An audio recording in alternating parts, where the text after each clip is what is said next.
Let's bring in Joe Twyman, who is our polling expert from Delta Poll tonight. Joe, first of all, your reaction to Mr Galloway's win? Well, an unusual campaign and by-election in so many ways ends with a striking result and a victory for George Galloway, which a few months ago would have been thought as completely unlikely. And yet here we are. The collapse in the support, not just for Labour, but also the Liberal Democrats and the Conservatives, has allowed Mr Galloway and indeed an independent candidate to come first and second respectively. At the general election in 2019, the three main parties picked up just shy of 90% of the votes in Rochdale. In this by-election, which, as I say, is very unusual, nonetheless, they didn't manage to make even 27% of the votes. So an extraordinary turnaround. Come the general election, we would expect things to be different, but there's no doubt that this result represents a very bad day for Keir Starmer.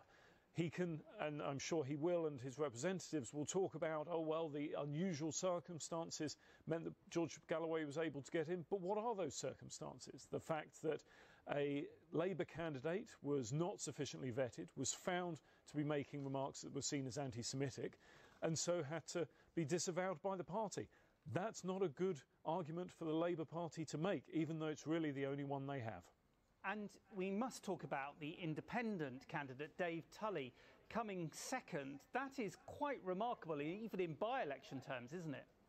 Yes, the overall result to have George Galloway as first and then an independent as second. So essentially, two independent candidates for all intents and purposes coming first and second has never happened in the modern era. We were searching back through the history books earlier, and we found the combined Scottish universities constituency in 1945 as the last time something along these lines happened.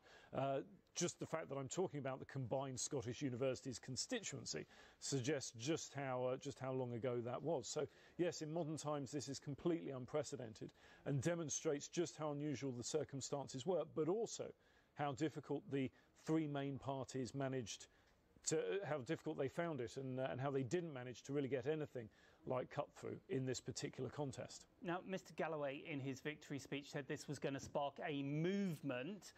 How realistic do you think that is from his point of view? Well, I'm sure that Mr Galloway's supporters will be saluting his courage, his strength and his indefatigability. But we have to face facts that in a few months, maybe in May, but more likely in the autumn, a general election will arrive. And I think the Workers' Party of Britain and George Galloway and similar candidates will struggle when it comes to a general election. In the particular circumstances of this constituency, particularly around Gaza and the sizable Muslim population, may have helped him. But there's no doubt that there is, in certain pockets of constituencies up and down the country, anti-political feeling, dissatisfaction, distrust and disapproval, not just of politicians specifically, but of the political class generally.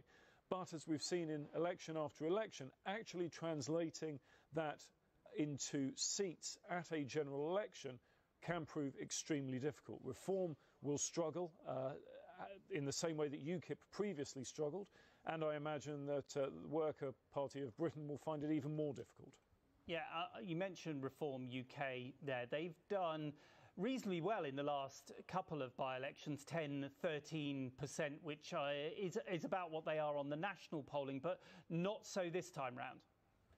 No, it appears that the 6% that they received at this election was well below what they were expecting, and given that Rochdale was a constituency that leaned towards leave in the EU referendum, they may have thought that perhaps there was opportunities here for votes to be gained, and indeed there was discussion that Simon Danczuk, who of course was the MP for Rochdale, albeit under the Labour Party, for 7 years, there were suggestions that maybe he might be able to come through the middle of a vote split between the Azhar Ali, the nominal Labour candidate, and George Galloway. But it proved not to be the case, and instead it's local business owner David Tully who seems to have picked up a lot of votes, perhaps in place of Mr Danczuk, who it's worth pointing out, the leader of the Reform Party has raised questions about the campaign process, but nonetheless it's not a good performance for them tonight. And a word about the Conservatives, not a great result for the Conservatives either. No, not a great result for the Conservatives, and I don't think they'll really mind very much at all.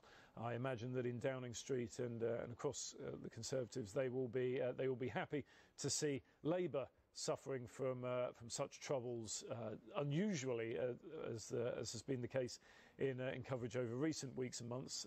It's usually the Conservatives that have been been suffering from bad news, particularly in the aftermath of recent by-elections.